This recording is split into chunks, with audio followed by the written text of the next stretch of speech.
I have on my screen a shapefile of municipalities in Greece. And in this example, what I'd like to do is be able to identify which municipalities are islands. If I open the attribute table, I can see that I've got the municipality names and codes, but there's no column indicating whether a municipality is an island. There's lots of different ways you could do this, but with a data set like this, I would often do it manually.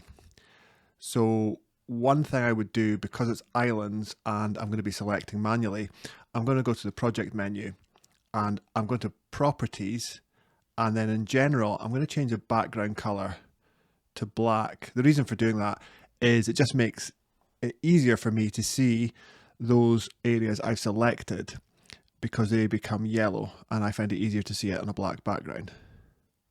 So I'll click apply and then OK. And now I'm going to go to the select tool. So select features, this one, and I'll just select islands like this, click and drag, and then I'll hold down the shift key and I'll select more. Now this is pretty basic, but it allows me to get the job done quickly. Now I can use the scroll wheel, I can take my finger off shift and use the scroll wheel, and I'm still pressing shift.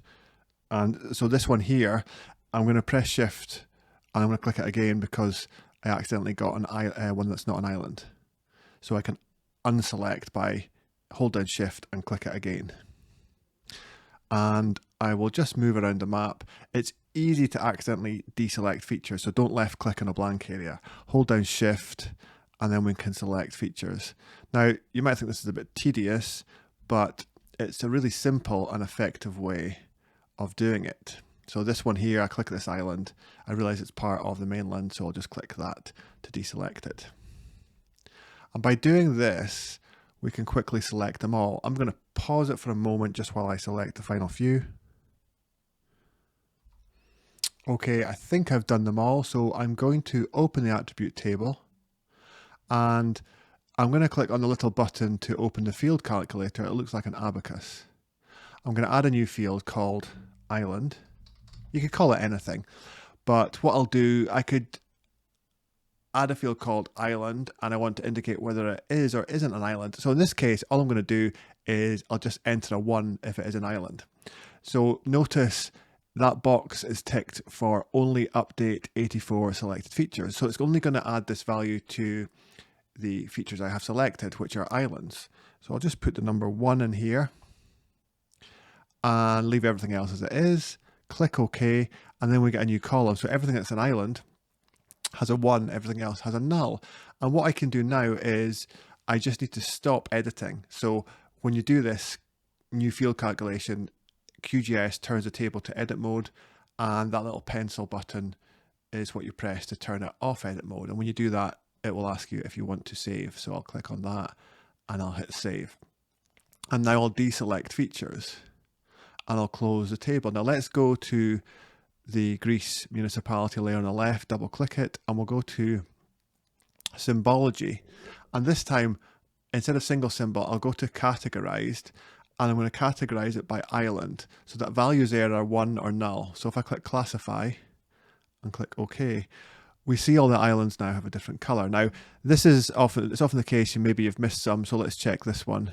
So that's not an island municipality because it's part of the mainland. This one here is, so I've missed one there, so I'll select that. And have I missed one here? No, that's part of the mainland. So I missed one. Let's see if I missed any more. Nope. It's very easy when you're doing things manually to miss one, but I don't think I did in this case. I just missed one actually. So we want to edit that table again, so I'll open the attribute table. I'll click on the little abacus button to open the field calculator. We only want to update one selected feature.